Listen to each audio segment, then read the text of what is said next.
What's up guys, Ghost here, and today we're going to be taking a look at the secondary weapons for the attack jets in BF4. We're going to be going over their uses, whether they're good or bad, which are the best weapons, etc. So let's get started. Alright, so the first weapon you're going to unlock in the attack jets is the HEATSEEKERS. Now, I don't really see much of a point using these, to be honest, because the 30mm cannons that you have as your primary weapon are like more than capable of taking down any stealth or any attack jet. They are immense. In a way, they're really the attack jet's best weapon. So I have never gone with HEATSEEKERS. I just think they're completely useless when you could have a secondary weapon that will assist you in taking out ground targets. So the next unlock you're going to get are the HYDRA rockets. If you've ever played BF3, they're pretty similar to the rocket pods. Now, the aiming reticle we get in this game is pretty large. As you can see, there isn't really anything to aim with. You just have this big round circle, and generally speaking, the rocket pods are going to go in the middle of where that circle is. Now, you guys can see there's an indicator around the outside. There's a little symbol sort of floating around the outside of that circle. What that indicates is essentially the trajectory of the rocket pods. So they're going to lean a little bit from the middle of the circle towards that little indicator. So you have to take that in mind when you're lining up your shots. Now, it is definitely easier to take out infantry with these things rather than the main cannons, because when you're up in the sky, infantry appear so small and the main cannons will rip them to shreds, but it's really hard to aim at them, so having the splash damage from these HYDRA rockets really helps out with that. But you are going to have to use a whole sabo of rockets in order to just take down one infantry, and you only get two, just like you do in the helis, so for me, it's not really my personal favourite. Now, I was so eager to get into the unlocks, I actually forgot to cover the one you start with, and that is the guided missile. And I have mixed feelings about this one. It's great in some situations, but not in others. Essentially what you do with it is switch this weapon, line it up on top of any vehicle, except for air vehicles, so it will only work on ground vehicles. It will unlock onto that target, you fire the missile away, and you have to keep the lock on in order for it to hit. If you break the lock on after you fire the missile, it will drop to the ground and you won't hit any target. And this is actually a change from BF3. You see, the thing in BF3 is that you could line up a missile, lock on, fire it away, and then instantly switch to your main cannons and sort of follow up with an attack of your cannons, and that would finish off the vehicle. But now you have to waste all of your airtime staying locked onto the vehicle in order to get the laser guided one to hit. So really you're sacrificing being able to attack the vehicle with your cannons. On top of that, it's only going to hit tanks for around 30 or 40 damage. It will immobilize them most of the time, but if you think that you could be doing a run by with your main 30mm cannons instead and just outright kill the tank, it doesn't really seem worth using the laser guided missiles. Now, on top of that, obviously you can't target infantry with it, and you also cannot target any air vehicles. You can only target ground vehicles. However, where this weapon really shines is targeting fast moving vehicles, so jeeps, quad bikes. I know that in some expansion pack down the line, the motorbikes are going to be coming back, and they are really fast moving and extremely difficult to hit with any other weapon. The TV missiles, it's very difficult to hit with those because the vehicle's moving so fast, even harder to hit with your main chain cannons. So using the laser guided missile effectively takes that coordination out of the picture, and it will outright one-shot jeeps and quad bikes. Alrighty, so next we have the TV missiles, and now we're really getting into some of the juicy stuff. These were some of the weapons that I was so excited for in BF4. I was like, oh my god, TV missiles on jets, that's going to be crazy.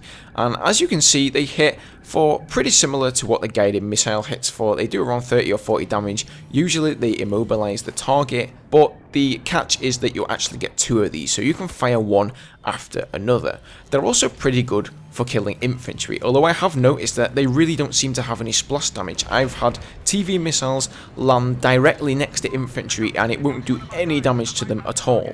The interesting thing is, whenever I kill infantry and I hit them like dead on with the shell in the face, I actually get a road kill, which is a little bit strange. So I'm not sure if that's working as intended against infantry. You're also going to notice that there are some strange sort of graphical flickery bugs with the TV missiles. Sometimes the TV missile will also launch directly out the front of your jet. If you see where the aiming cursor is when you actually look in the TV missile screen, you'll see that it's pointing diagonally down between the front of the jet and directly below the jet. But when you fire it sometimes, it will actually come out the front of your jet instead. So these are pretty fun to play with. One penalty that you're going to receive for firing a TV missile is that you are really going to be slowed down in your speed. You're going to be dragged down to like a snail's pace around 100 or 150 speed, and when you get back into the cockpit of your jet, you're going to find that it's going to take you quite a few seconds to actually speed up and be able to turn and maneuver your jet again, and you're effectively a sitting duck. So whenever you decide to fire a TV missile off, you better make sure that there isn't any jet waiting around to come and ambush you from the rear. It's not like when you're in an attack heli and you're the gunner, you can fire off your TV missile and then the pilot is sort of steering the heli out of danger and he's, you know, making sure that you guys are going to be okay. You're alone up there in the jet, so whilst you're firing that TV missile, you can really get raped. And last but not least, we have probably the most controversial weapon in the game at the moment, one that a lot of people have been looking forward to, one that a lot of people were dreading getting hit by, and that is the HYDRA bomb. This one is really difficult to use, but if you get a direct hit with it, it definitely pays off. As you can see there, I just got a multi-kill on a bunch of infantry. Now the reason it's so hard to use is, as you can see, when you switch to the HYDRA screen, you can't really see much out of the windscreen of the jet, so where you're actually flying, you just get this little screen here and you can see where you're going to actually position the bomb to drop. But it does take quite a long time to drop, so the further you are up in the sky, the longer the bomb is going to take to hit your target, and the effect of that is usually that the target has moved on and you don't hit anything at all. However, if you fly down close to the ground, you're getting in a little bit of danger of being hit by RPGs, the AA tank, even tank shells. Now, I've found two really nice uses for these. It did take quite a bit of getting used to because they were so difficult to use at first, but if you find a big clump of infantry, you can just fly by them close to the ground, and as long as your speed is fast, they're probably not very likely to be able to RPG you, nor will you get hit by a tank shell. So fly close to the ground so the flight time of the bomb is as short as possible, and just let one of those things rip on a group of infantry. It will absolutely decimate them.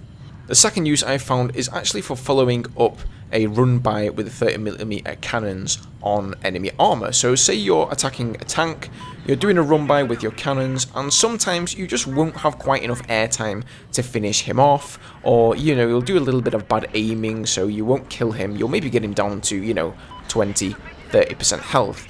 But then you have to stop firing due to having to pull up so you don't hit the ground in the jet. Well, this is the perfect time, as you pull up, to switch to your HYDRA bombs and drop a couple on his head as you fly by. This will usually be enough to finish off the enemy armor. So there you go, guys. Those are all the secondary unlocks for the attack jets. As for which are my favourite, I have to go with either the TV missiles or the HYDRA bombs. The HYDRA bombs are harder to use, I would say, all in all, but they can be a lot more effective. TV missiles are useful, but they do leave you in a lot of danger. So I'm definitely going to start playing around with these weapons now that I've gotten a little bit more used to them. If you guys are having trouble using them, hopefully this has helped you out a little bit, and you can start yourselves using them more, because, you know, practice makes perfect, right, guys? Anyway, I hope you guys enjoyed this one. If you did, do us a favour, hit that thumbs up button down below, and I'll see you guys in the next one. Cheers.